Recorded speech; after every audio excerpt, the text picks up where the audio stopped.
abusi aye mama kwaba edemo eva Apam TV so Emerson say ye adwane de eye ensem a yetwego ngana mamu nsem eba so se ebesanim ne yetwene bede se de ba ya de ote ntwemu onsu enyemu entwemu ani santi ena ya gi adwa na yebebo modern ye di nkomo no mesro se adwumadie yi ene kasie yi Apam TV Apam global entrepreneur enunti ena bribia yetimi ebetene fidikesi so aha oma yese kukumiti yesa wo bepa eni wono madam manti ena bribia yeni ebetene fidikesi so musemi adom Sunday ye day nimu ya bomodian foni atwom Apam global entrepreneur na ye ba be bompa ye pan na adwiri ejinachu bia asemfo ejina ediamu shane so se nyame dum ye plan so aba bepie mu ewo Apam fi hanum se o kristoni yakode ene mpaebo ne santi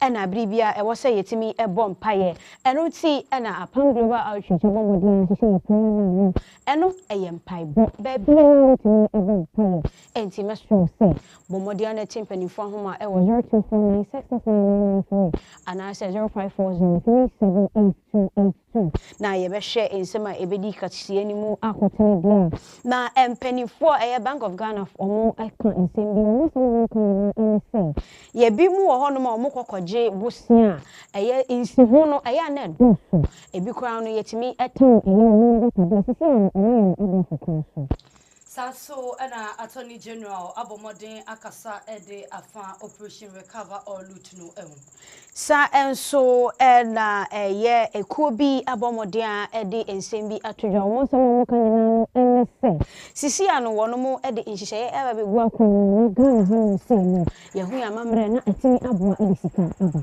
anatofo ati etua emprempren wono atwentwen sa atuate no emu ensembi kan semi hu ena miniminu aba ya Japan ede bro na so no ye be kai wo se mission update igni tonte ja enye yi eniti na bro so ye ne osofo ebe hwehwe enkomo osofo missionary ebe ye ne be hwehwe enkomo enti bomodian e prompting unu na wontense eya na mission side no ye yi pa esanse bebi aya wotumfo tabo eho nya no yi pa enti hye ne so efa ma mesa ka kire nua na ya Sikapa eni nana ama Fordjour ye ntwa ye hu sima emra ye ba ye be bon no ntase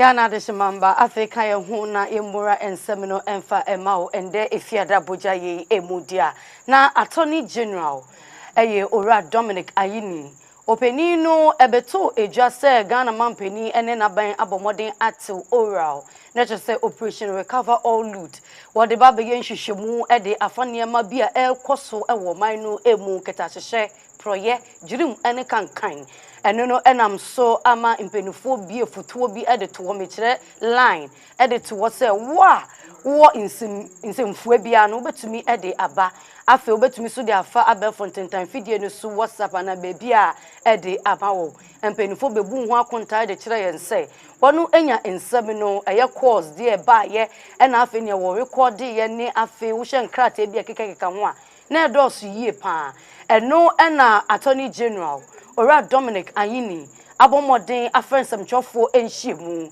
ende due na wakasa ede afa Operation Recover All Loot no ehu yenkoni enkotie ensem the charges so that person will serve and because the person was proximate to the commission of the crime they will have information that is compelling enough to prove your charges for you All right. So we do plea bargaining, and one of the outcomes of a plea bargain may be an NPA, that is a non-prosecution agreement. Okay. So that means that when we sign the non-prosecution agreement, we usually would immunize that person, grant that person indemnity from prosecution on certain conditions, or sometimes unconditionally. Okay, so it is guided by some considerations in the context of the prosecution itself or the criminal justice system. And by the way, in Ghana we have the Plea Bargaining Act, which is an amendment to attend, it allows the Attorney General to enter public. I have never, okay, and I want to repeat that, I have never approached anybody who is under prosecution now or who will be prosecuted for a plea deal. I've seen on social media allegations that I charge someone and then subsequently I'm asking the person for it. I'm always in my office 10 people to come to me and then seek audience as to whether I am amenable to a plea deal. All right. The time that the plea deal, we normally don't announce it, to the public. So that is what a plea is, and then the NPA can be a result of plea negotiations. To what His Excellency the President said regarding the freezing of assets. What if we froze where their bank accounts? Right? What we froze where their bank accounts? Okay? But they may have other assets, such as houses. Ora Joseph Bukari or your transport minister or no and the same be atuja wa bremu okopiemu e was stakeholders breakfast meeting. Openina sama wakanyina ni se sisiano obadia ya dom Ghana man penny our father of all nations wabomodia abetete abehwe amyesidi no akofam se hwehwena se yesidi no anya hoden mapa enu nti adesrede ekọ edi ama eye airline for say omomodin a wochiremu a eye airline omo a aeroplane omom di chese wokọ obi kro so no mu di akoniaba no o sere se omomodin a no omo nso omo ente so se de ebe ye betimi aboa ama Ghana ye nyina yetimi enya mfaso de appreciated against all the major currencies, and as such we anticipate that it will trickle down to the service delivery in our country, the cost of doing business in our country. And you know that the domestic airlines, let me say that because there are only 2 airlines, they have a kind of monopoly that is keeping them to be very tight on their affairs. But this breakfast meeting is one that we use to appeal to them to consider what the road transport sector did by reviewing their prices downwards to 15% and urging them to take a cue from that and also do a reduction in their fares. So we are making an appeal to them. It is only my prayers that they will listen to the request and also review downwards their fares. You heard them saying that they are working at it, considering other factors. We are very hopeful that very soon they would have ended their deliberations and would have seen some fare reductions. We will want to again appeal to all our stakeholders that we cannot have a perfect aviation sector when we all do not contribute our quota to its development. We want to urge all the airlines, both international and local, to continue to show this commitment that we deserve in keeping our aviation sector safe. At peak times at Terminal 3, we see an overflow of passengers, and to address this, government through Ghana Airport Company Limited is repurposing the Terminal 2 and position it into 2 sectors. One to take care of the overflow from Terminal 3 and host our international travelers. And the other part of the Terminal 2 to take care of our domestic passengers. Changes in the Yamias say, Ednia Eba. Naisan say, Butae si aban eniso say, Infidi ID Juma, Edibi Beka ho, and also say, Betun Empu Ewa Hono, Yeshasunia ye. Na Esan so no, Nipa ye Juma so no, Bonibesin human capacity development, say bit training or more. Na ebe tra edwuma so se be ya Ghana for any more muti kwanya no mode ahoto anase niji any omobe filiso yet and 7 so edi amount Ghana Registered Nurses and Midwives Association Ichewotia FAO GRNMA empenifuo akasa ne yenim se wono ati etua etiatena wono ati ye ni nyina efa niam ba kumienu bia wonya sa Ghana ban titiriw na His Excellency Ora John Dramani Mahama be ya ma wom nanso kamia ye say budget on mine for ekoye ekokenkan ewo mrahye de fiedo empenifuo ya nurses for no efirimu eno enenam so amwochire mu say sa won sem no entumi ankwankoduru na empenifuo amboade a ene obetin etua okwa resabia hodro bebrenu a sabe ngofo bebrenu a ene ho ekan nanso endrada ena mpenifo bɔ modern ne anesi mpenifo yi ene eye won wodededa yaresabia na no esi nkunwa wokodi don hye en 94 hours ene wodi ye kasa ye sinkunwa anapeya sorry dia na chese titiremu ni a oda Ghana Registered Nurses and Midwives Association ma me perpetual ampofo e dia tu eja say strike no wonu etwem na emomu no in adesrede wode ato aban enim no ombomodin so obeye anya saa wonu besan so ati etuano ebiem. For my employer was simply to have the collective agreement of Ghanaian nurses and midwives, which was signed in May 2024, duly implemented without any further delay. Having monitored the misinformation, disinformation, and the propaganda that have surrounded our strike action, the leadership of the association would like to set some records straight on the following. 1. We are nurses and midwives trained to provide essential health services to the Ghanaian population, and matters affecting us which are brought formally to the attention of the employer must be treated with the urgency it deserves and in good faith. 2.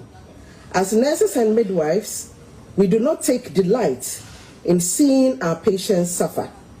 However, we cannot take good care of others when the system does not take good care of us. 3.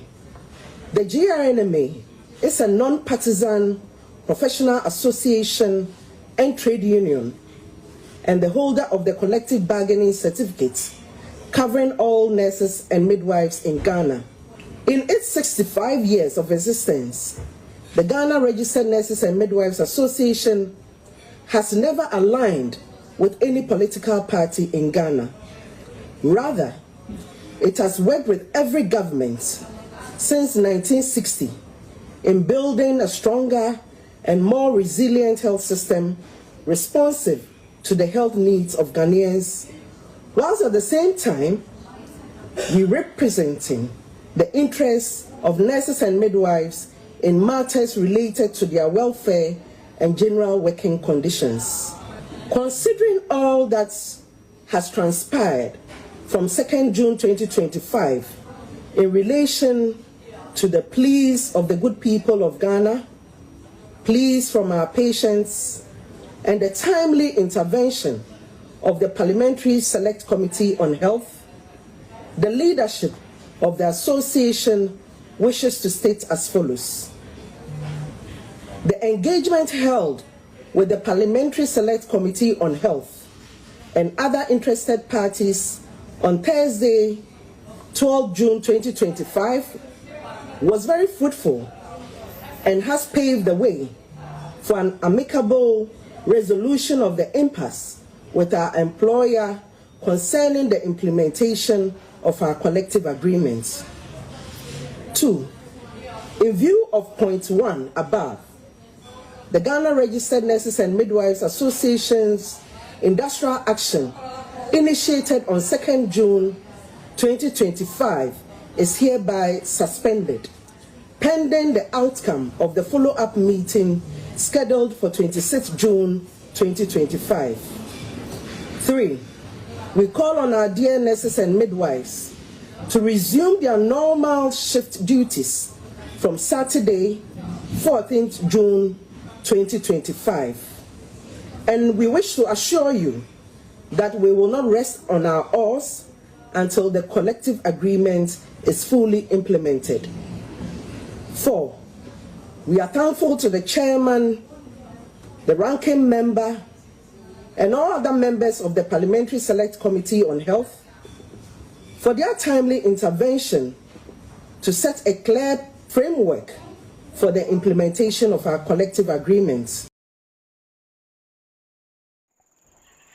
Ya kwanza mfufuro so dia na ye katre anesi for mutietuane se nyame en guswa enka wo makoma esanse wo muni ho aye ni ho yesra wo mo a strike omo moden omo asamba no nyame emmo mo yekodu honhom yesra mo ye to aso dia na ye de ni etremu ewo Fan Africa mo aso ye CEO a odano mami efia jeto ono na ode ensembi atudwa osukyere mu se dwumadie ya omo ahyehye eba beboa Ghana manye pa ne botaye ani die ntia omo de isa adwuma esi ho no nyina ene se ebeboa ama Ghana yehu ebeboa Ghana ye culture no akonanim na amane ani amamre no akonanim afei so eba be sha September 20 on September 21st to 27, 2025 ya enuntini yemu abua yehu sene ebeya edani dru ho no ma ye nyina yebetimi abohwi ni akwakwata o machi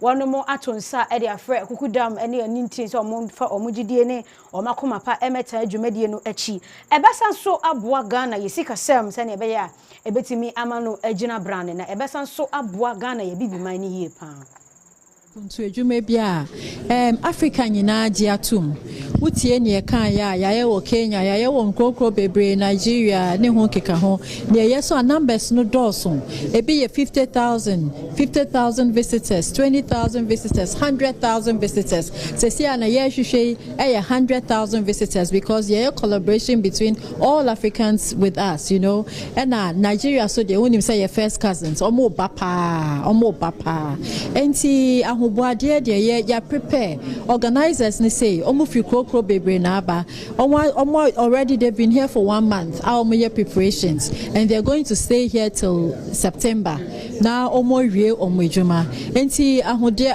omo boabo omo ho pa to make sure say the celebration is going to be successful. GTA so yeah their support assure mo cheaper because honestly event omo ye in September yeah tourism month and GTA yeah celebrated tourism month pa and we are going to take advantage of this program to make sure say our tourism month now yes celebrate, you know, this time maybe 10 times better than we've done in the past. Festac is a platform to amplify the intercultural integration.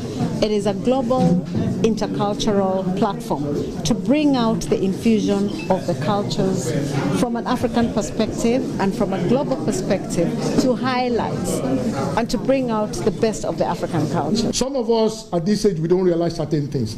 Getting a 5, 6, 7-year-old to sit back and look at somebody and say, I can build with like that guy in 20 years. That may be all the person needs to wake up who they are.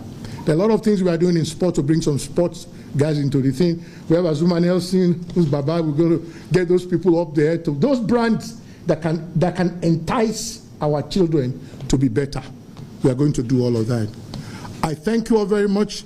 To my media houses, you guys have done wonderful. Continue to do a good job. Like Mr. Asempa said, tell the streets what's going on. Let's not stop making Ghana what we want. 2 million is even small. Let's plan to do more than 2 million. So if we fall at 2 million, we can then say we made our objectives. But let's eat bigger.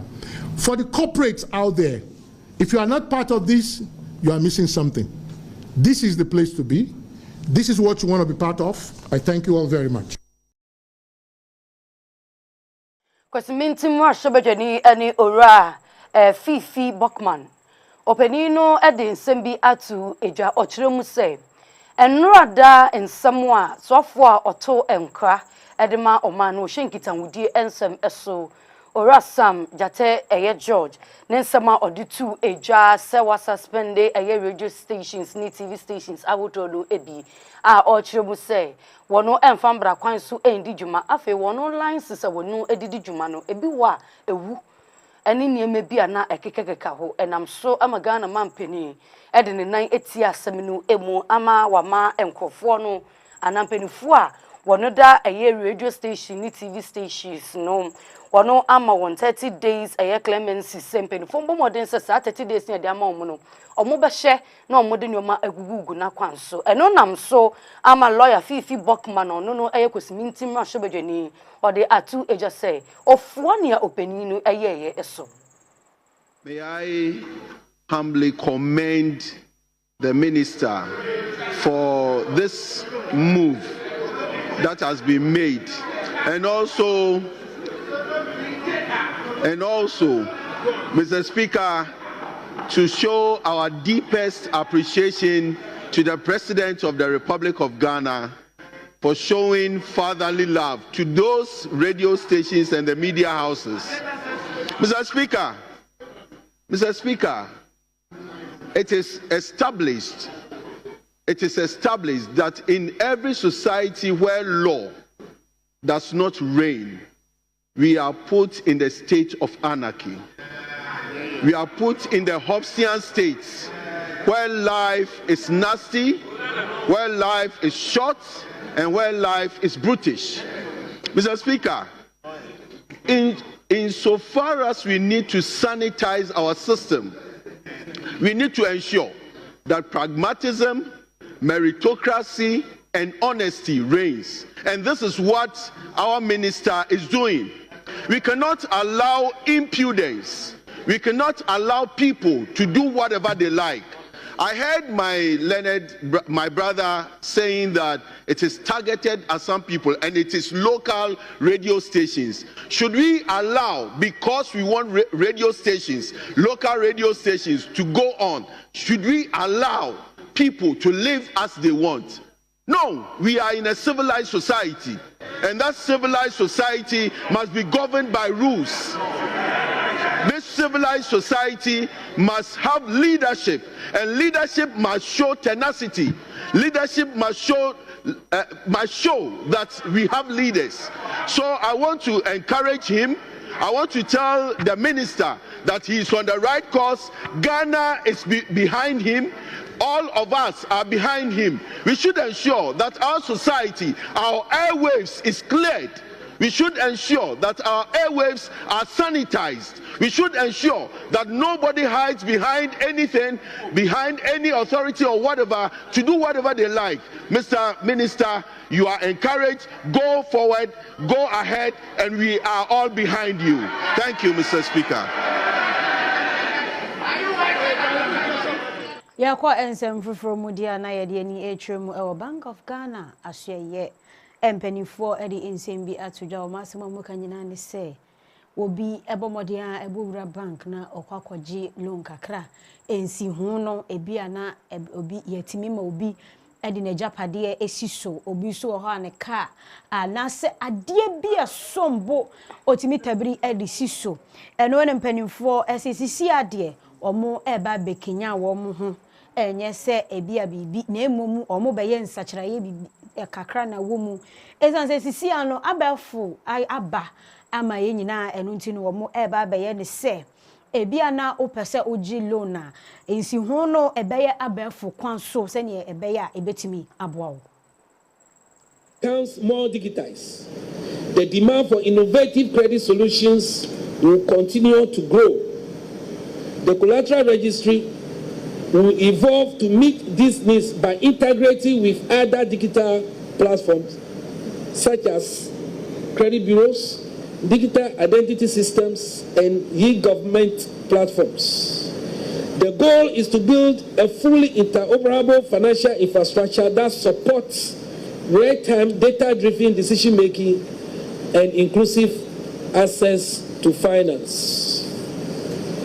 We also recognize the critical role of our stakeholders such as financial institutions, the law firms, borrowers, regulators, development partners, and the private sector in sustaining the success of the registry. The 15th anniversary of the collateral registry is not just a celebration of the past, but it is a reaffirmation of our commitment to deepening financial markets, promoting inclusive growth, and building a resilient economy through sound financial infrastructure.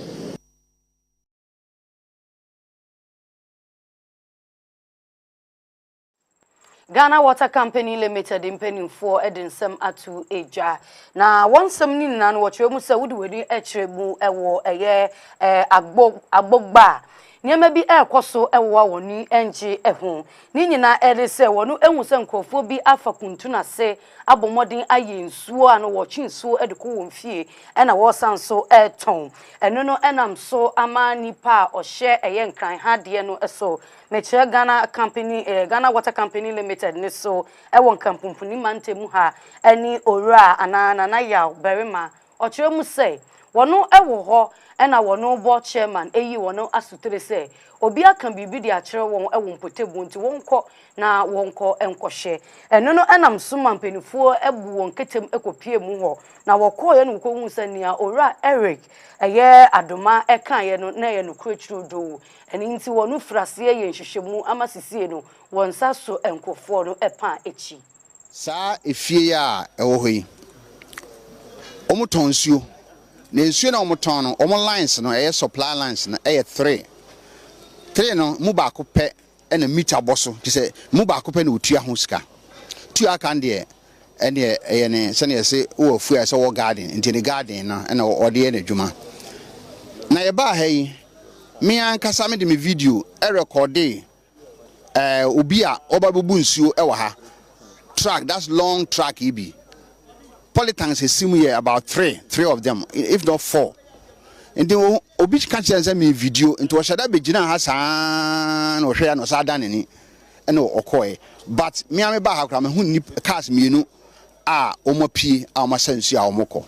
And you know, I say, Oma illegal connection, or a legal connection back on 2 that can any records into boost you, Ubun free.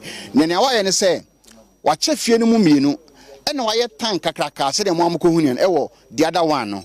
And to what you can say, the other place in Bibu. But I am one moment say, young Crawford no Baha. Nance woman to me who say there's something wrong because hydrants mienu elfio and what turns you. And you know, it should have raised some kind of suspicion. Say, be a bibu on my air coswa and your papa. And so Amasa into ne any abehundi no quasemni ya be any ayan hwehwemu near hunu yen staff ben and I unim who bibi. And I say yen staff ben and as I say and go who say.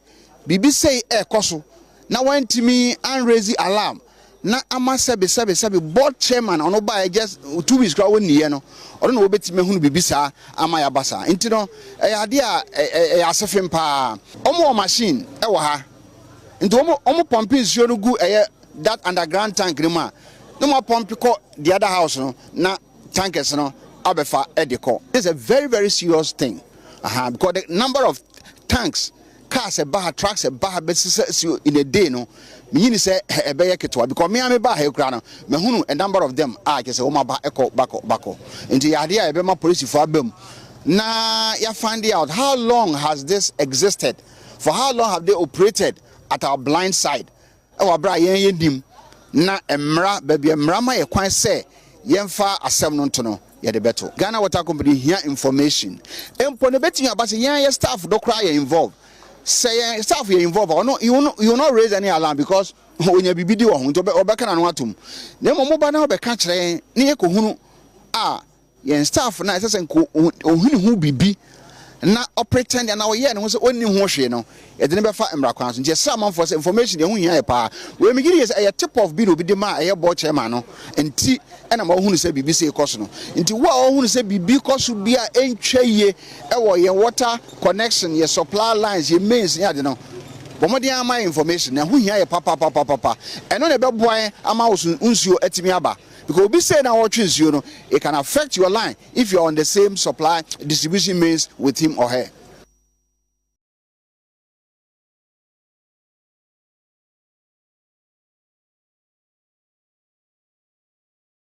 Guswa ejinemu ewogan East ga North Municipal Assembly na MCE empenifo epa womo no ena womo ede ensembi etudwa openino etwemu se eye Honorable Agbo otwemu ese wohwe eye katapo ode wani ufree barrier honoma ba na udru eye pokwase a ekwan ni ye kakra na emom ode ko branche afa ho ade akọ katapo no sa kwan na so na me kire wo no ode branche akọ ho no ekwan ni nyanya de oni ho de sa kwan no nso nka ye kwantia nka obetimi de afa ho ede akọ Eastern region nanso kwan ni nya etimi emfutro matimemufo wo ho no ebreyi pa enu nti na Honorable Agbo ahyebo se osra eyetimemufo wo ho ne se de obeye bia ma kwan no agina asanso agina ne nan so brane bia no obegina afi so kwan no wono mo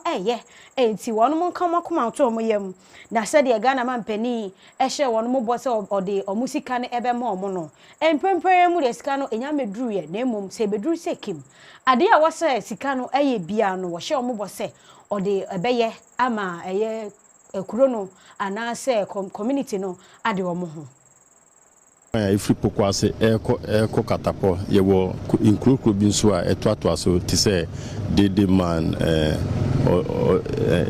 eko dede man all the way to the with me far house kapiwo Eastern region every side of so nso no start say tonama ya kwan bebre na say it's no way reshipping na to keep the road in good check akra kwan way president promises obema de ombeye amomo kwan we so na call friends second chance Philadelphia asoro side itomusu ebuaye yetime den put a road in good shape kakra with fuel esanso nya support so every community no yede den sisi kwan no amomo etimemfo no omunya botre den ema yen etino president promise kwan we die any kwan ewo pokwase enclave nyina obehwe na ede obeya man etino I want to assure the people of pokwase say kwan we die friends omunya botre ama ban no and I believe say his excellency John Dramani Mahama obe make sure kwan we amebeya momo etino omunya botre na friends omutwen but for the meantime no yes no so that na kwan I say SS mukas no ebe brass. In fact I could remember say the last time a president oba pokwase no second chance okay etino ewo friends ewo budget mo this road will be properly constructed. We say kwan ye no eyeka enya ska kuma eyeska edoso yi etino ese ekwan no su eyensu a eyetimi enye niye na de enche etino munya butrema and I believe say friends kwan we any majorade no I mean yebeyama people of Pokwase and its environs are obia de any budget.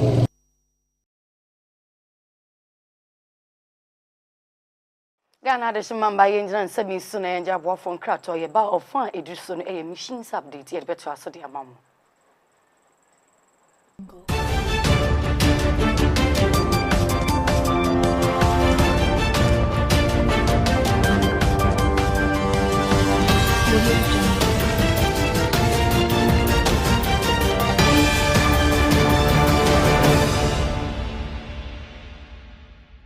Say, I did not come to war.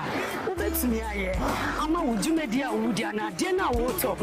A bet me about who the Roman I didn't her. Mount Crawford about the toe. Nisayonsi and our Apam TV. Got to see your man so a day a master for just on the bra. You who the room and from Science I say an auto. I dine and I see tongue and I down near me beer.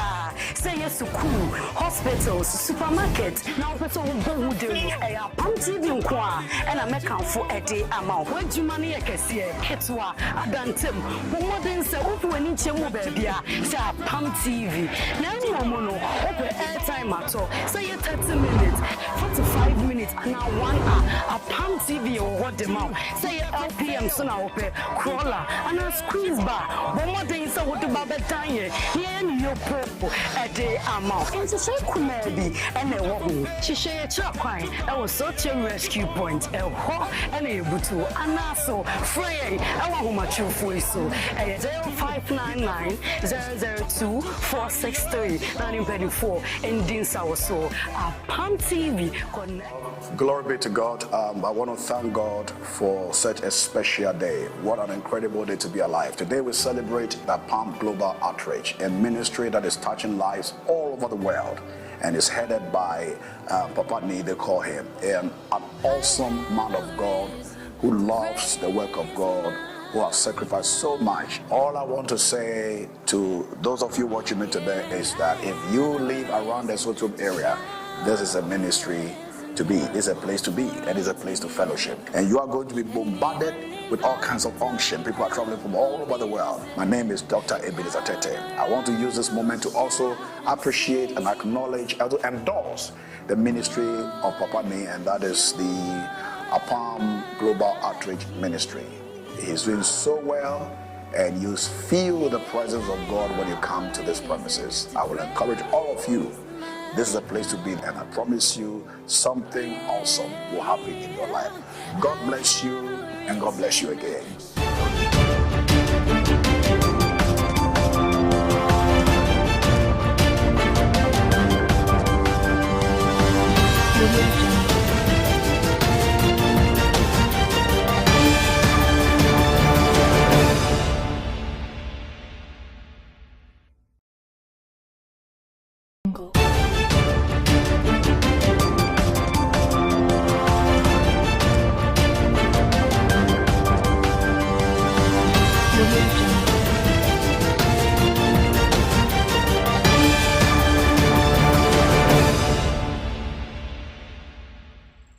Yakoya ya sanso aba yeda wase papa sa o kan ho ema ye ho me kase de sutiawa na ye baaye ye betua eso e di amaudia na ofan ejusuru eye mission update edru efiada seidia ye cheye mbrenu mu ye de 30 minutes e kan oman no emu ensem ye wi a na fe ye papa a eye nyankopon afa ne so e di no ekọ aman ahodro eso etun sempa no epetene ama akra sachera ma wo banyame mu no to de bi kra bi mu ennim ehan no nenso enam nsempa kan yakopon ede edua ne mu na wasanso ma ne sa akonye so onko aman ahodro ni na so enkonko kanyame asem no na obegie dinum won ginipa no emfa ne mbra wo bra wo bo ne su ama na baba ye abode fufuro eni ntiri ye frase wotemale yabobobo nsem ne so bebre yakasa fa niema ahodro bebrenu a ehum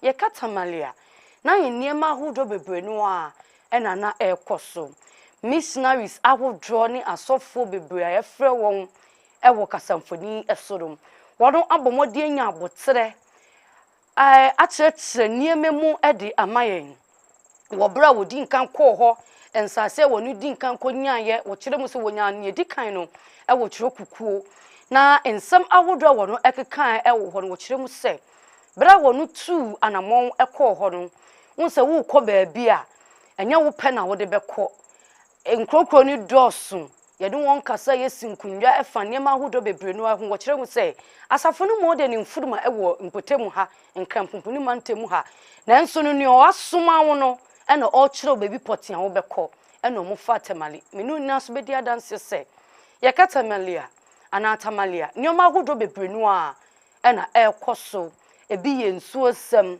induane diem wono ade sue mu wono adwuma ye mu niema ensisi so yie eteki nipa what third eye a obetumi aboa ede wakosa next level no esisi niema yie ama asumje ahoomre etumi abasanya wu twa ho a ubetumi echa eni titemale mpotemu wokoye ye twekukuo do wo hye niema ahodro na mpanifo no ebobɔ so a na enye easy na nso no chedi aponyankopon ena amma won kwan se won continue ono a wasoma won no ebedi won enim kan akọ wokoye no wo moma ye huni se na nioma enye easy se na medi nkan kan ye no na nso no nkaka empaibo na wo hye nkofo sabi won frin kan pumpuni mantemu ha obi be se city na won akwakobo wo ho agya ewo ho won nsuo numu won ndaye mu na ye den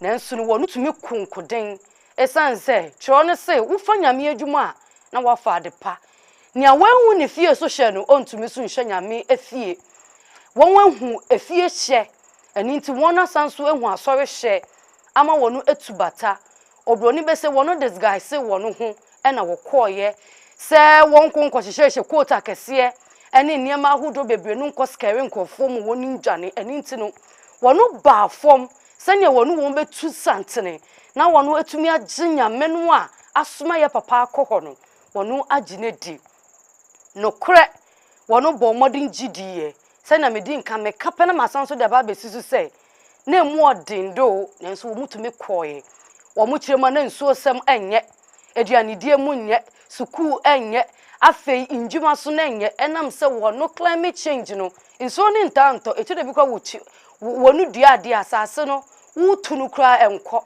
nso wono bo mode wono ku efum no wono wudi wonachi mission a wosi wo ho no kra no enya apam kwa na missionaries no kwa wono kosoa wo so na emu afoforo so a won free ha ba wo ye mission adwuma ne bietu ho ache no won so wo ba wo besoa wo ho se na wo benya baabi ade wonti ato ya be kosoa ne ye pusu pani no ahoma mekire missionary Derek Oben na etomo a ye no ebechiche enkomo ba ni die mu no yenda ne ye ho nkon kaka ye ba ye ni pani no ebechiche enkomo.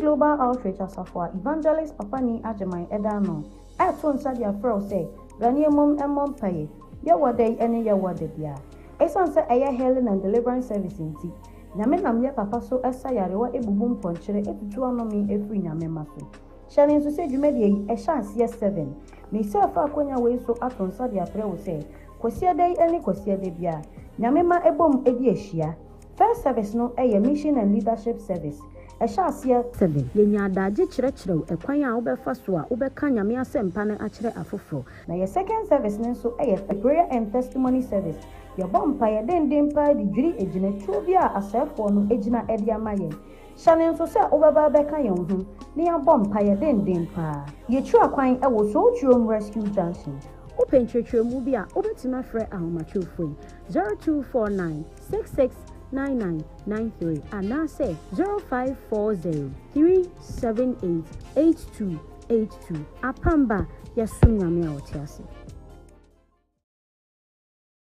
Se upese o join Apam prayer line na nhihye we e na ubedi so ne edi kan ubehia Android phone a ubetumi e de akọ Play Store e na afa nso ukita Apple phone na eno nso ubekọ App Store na wa download di eye free conference call app no afa we mia click on get started no so eno ebie ewie no ubehu no wo onsani fa so e wo esro se join na eno nso wa click so na ede we wura eye conference call app no eso Ehono die ebebisa wo eye meeting ID enunti na wabo numbers a edidi suwe 559 671 2837 Afe na wa click wo join meeting ne so. When we ni sa no ebebisa wo edin ana phone number wo de beko app ne so. Na afe wa click join. Na afe ebusa wo se wo de Wi-Fi ana se data ene beko so. De wo be use no na wa select. Na afe a connect o e de wako eye wiase afa na nyina empire bontentan kase no so. Wakodi empire e de atwitwaje wo ho ene wo ma enyina. Meda wase se wa join yen conference call app Nyamingo.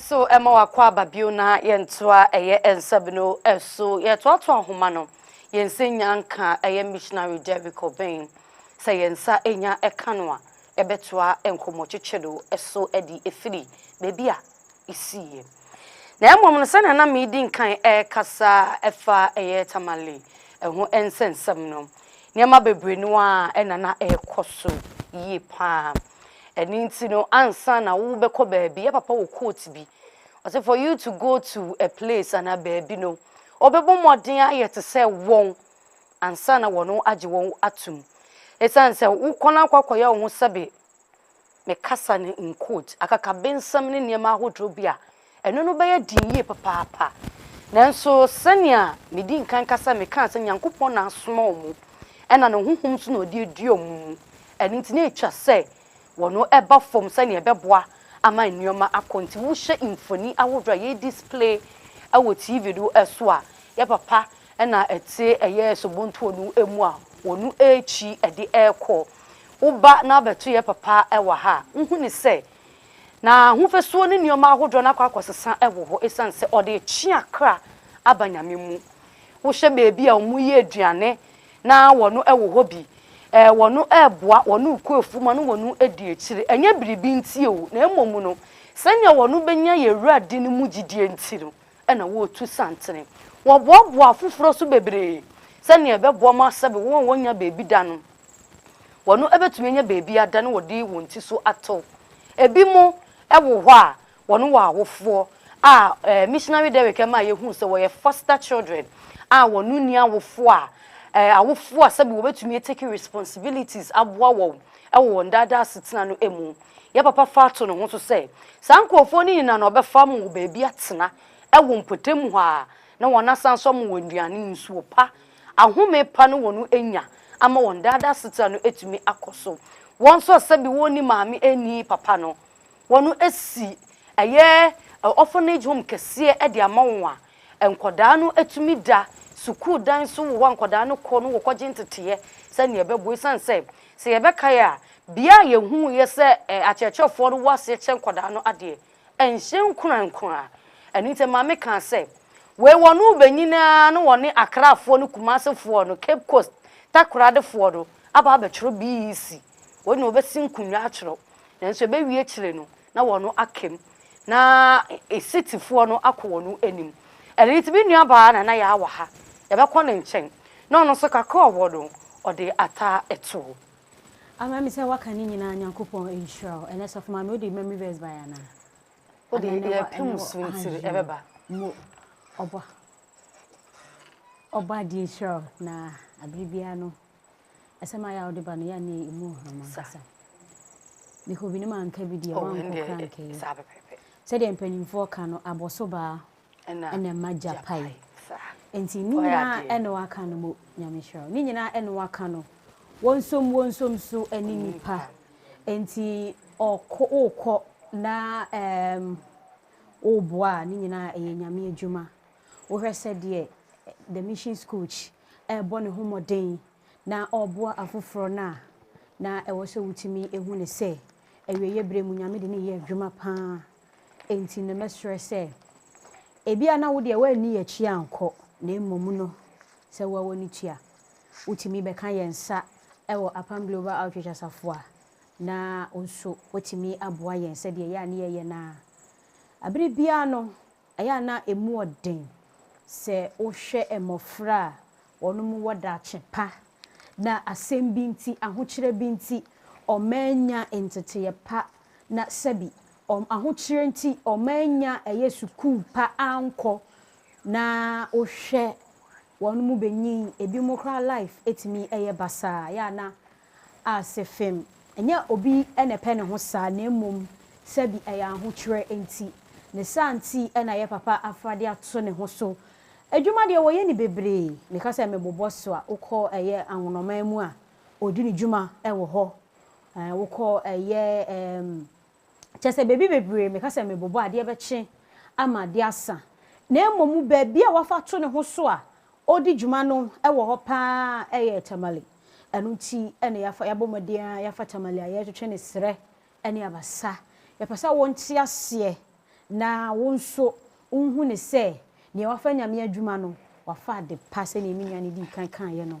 enu nti ama emi se ye papa oye adwuma pa oye adwuma oye adwuma na no me sheda ebisa the missionary say emofra na asabi omo ewo foster home no onu mu nyina na onu mu ma meni papa ti ase na wose da bi na ayame areho wokra ma me no woti ase ne da sen na sebi wa firi meja abofra no ena ya mpanimfo ta aka bibi se ejabi wu ejabi ti ase eya na wankwa ankonya ejabi pa ema asetena ne mu eya den ma opa enti wa abofra ketwa na won namba sabasa ya na asefem areho ne sa yo nti ena so kra ma minchwa no ye nti obi ba of course de nti obi ba aha no nti no nyame show se odi atechira ma me edin pa but uni nyame nam obi na bo no nyimo se ye ni nyame nam aye nsuro ezan say oye obotantima ye de ye ho akire na ye mpa nhwe de biara da enu nti ena bibia no eya the missions coach ene na pamfo etu saa anamo no mc ye pusu osofo ahoma magye di say wanye so yidie omo ebo adwuma pa ni nyina so eka nyame adwuma eho enti ama se bibi o hono mu an enti utana ubisa memory verse enti ende yan free Romans enti Romans chapter 12 verse 13 also share with the saints who are in need. Share with the saints who are in need. Practice hospitality. Wow. Iti quotation emudo pa. O say Bible no bibi bia wo wiase mu bia wom. Of course. Ube no munsuo, ube de, ube ye adwuma, bibi bia wom. Na wo kwoti kyerosem no a, wan hwa no wa yira wa abrabom. Enye se wan hwa, ube yira wa abrabom. Wo de wan ho odin be pem. Wo de beko. Be bedru baabi no, ube to ba ha. Nti senia Romans ka no. Yembo modern se wo mo asabi wo ni bi no, ye be boa wo. Ebi ne ye papa ayese etu ho achi ejibin. Ena ba akofo nso nsa enso nyame ani kata. Ena wonsom so no onu ni pa. Ena ne a ofurudua pa no enu ne ye pia no. Ya papa nko antumi nye. Wonse wo hwe indwuma ni bi wo bra no wo si ebi kura kansinsemu. Age se wo a wo akomapa, wo odo. Se unte ade ne nka, you can't do it. Ayesa affordable. So for can say be am 5 cedi. Na ade ne nka wo no, you can't do it. Yeah. Nti ye gidie no nti se one connect gidie no with ade na wo ye no a. Wo be ye ba unya infasodie bia wo so. Eni nti no ye mmoa se ne ebeboa ama ejuma na ye papa face ne stress so no emu oduru. Ono nkwantu mi nkosa akono. Age se me nu mienu ye be ka ho ye boa no somu.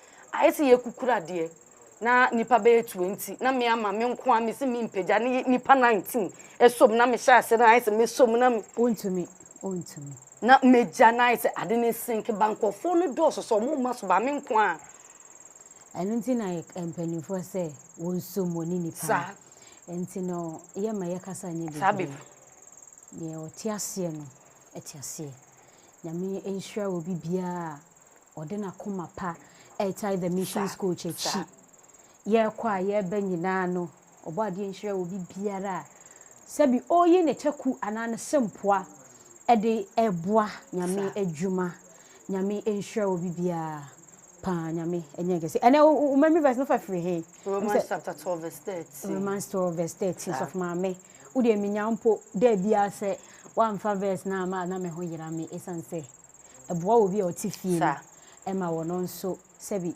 onya one verse e de kind of verse nti ene no memory verse no Romans 12 verse 13 me pa cho bomodia na read dia to down top to down no bomodia obetse de ebotaye poti nti a menu aba no e de verse no e baaye ama bibi wo hobie ma na bia ni hobie dia na fa me bone to fa na fe ma sign out no okay me pa cho chemisima ne eye Joel awoda Joel happy birthday baby obi a obade show onye wakoma so de nyina ema wo Mayra Katapo Apam Camp. God bless you so much.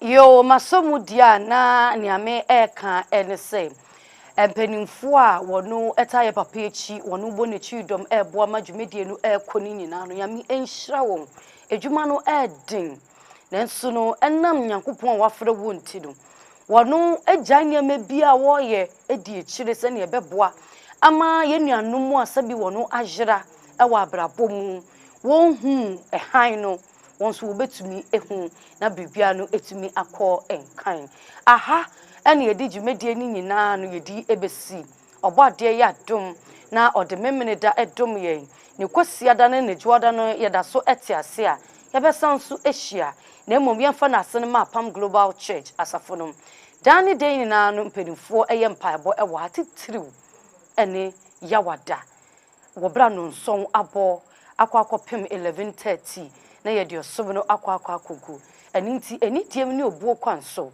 bebi bia wo bia no sebribi nti wantumi amba na wochi a enha ho obode eboye na wochfufuru ye kosimu a bomodin so ba bepie mu ewo fidie mu asa ne ebeboa ama bribia no etumi akọ enkan na mo wabra abo no wetumi atemu de ne san yo nti no kwasia de de yenim ebe ye na enim senkanfo ede wondwumedi nyina no akọ na wieye ani nti asori dem a ye boban no na ya bande ye bie die ye bedi asa eyi nyame aye bie papa obade boa kwasia de ani nti bomodin se first service na obetumi aba ene no sha se wobra no nson abo 9 o'clock near the osumno akwakogu second service no so 9:30 11:30 na the osumno akwakogu so to rescue point and at na kese no ebutu se wo fe tichi ni bencheye na wo ba benya baby atna enti bomodin so woni yin na ba be ka bom na yasum chedi amponyankopon ne san yo nti no number betumi afre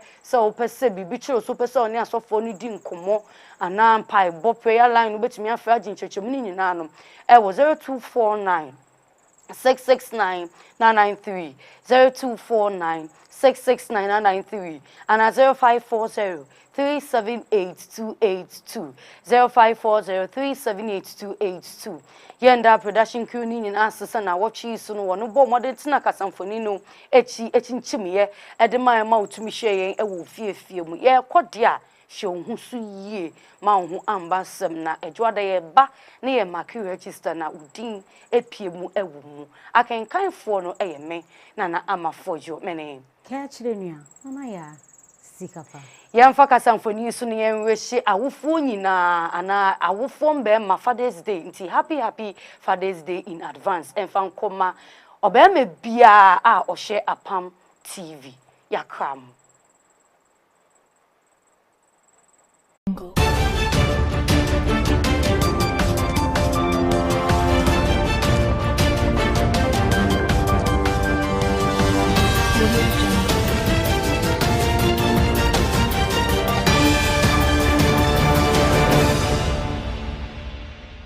Osha Formula was Swaya Apam TV, your family TV.